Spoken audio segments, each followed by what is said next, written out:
കാട്ടാനപ്പേടിയിൽ ഉറക്കമില്ലാതെ ഇടുക്കി ചിന്നക്കനാൽ 301 ഉന്നതിയിലെ ആദിവാസി കുടുംബങ്ങൾ. ആക്രമണകാരിയായ ചക്കക്കൊമ്പൻ അടക്കമുള്ള കാട്ടാനക്കൂട്ടം ഉന്നതിയിൽ തമ്പടിക്കുകയാണ്.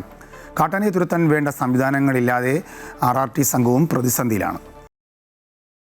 ചിന്നക്കനാൽ 301 ഉന്നതിയിൽ ആദിവാസി കുടുംബങ്ങളെ കുടിയിരുത്തിയിട്ട് 26 വർഷങ്ങൾ.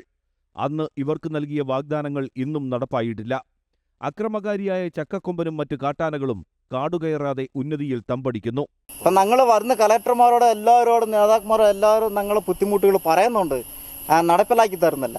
ഫെൻസിങ്ങുടെ കേസ് എല്ലാം ഇവിടുത്തെ വികസനമില്ല, ഇതുവരെ വികസനം നടന്നിട്ടില്ലെന്ന് മൊത്തത്തിൽ പറയാൻ പറ്റുള്ളൂ. ഇത്തവണ റോഡ് കുറച്ച് വന്നിട്ടുണ്ട് കോൺക്രീറ്റ് ചെയ്യാനായിട്ട്, അല്ലാതെ ഇവിടെ ഒരു വികസനം ഇവിടെ നടപ്പിലാകുന്നില്ല. ആദിവാസി പുനരധിവാസ പദ്ധതി നടപ്പാക്കി 1/4 നൂറ്റാണ്ട് പിന്നിടുമ്പോഴും വന്യജീവി പ്രതിരോധത്തിനായി കിടങ്ങോ വൈദ്യുതി വേലിയോ തീർത്തിട്ടില്ല. ആനിയിറങ്കൽ ജലാശയത്തിൽ വെള്ളം കുടിക്കാനെത്തുന്ന കാട്ടാനകൾ തമ്പടിക്കുന്നത് 301 ഉന്നതിയിലാണ്. കാട്ടാന പ്രതിരോധത്തിനായി വനംവകുപ്പ് നിയമിച്ചിരിക്കുന്ന RRT സംഘത്തിനാകട്ടെ ഒരു ടോർച്ച് പോലുമില്ല. ആകെയുള്ളത് ഒരു വാഹനം മാത്രം. വിവിധയിടങ്ങളിൽ കാട്ടാനകൾ ഒരേ സമയം ഇറങ്ങുമ്പോൾ ഓടിയെത്താനും ഇവർക്കാകുന്നില്ല. ചിന്നക്കനാലിൽ ആനക്കലിയുടെ ഇരകൾ ഇനിയും ഉണ്ടാകാതിരിക്കണമെങ്കിൽ സർക്കാർ ശാശ്വതമായ പ്രതിരോധ പദ്ധതി നടപ്പാക്കണം. അമൃത ന്യൂസ്, ഇടുക്കി.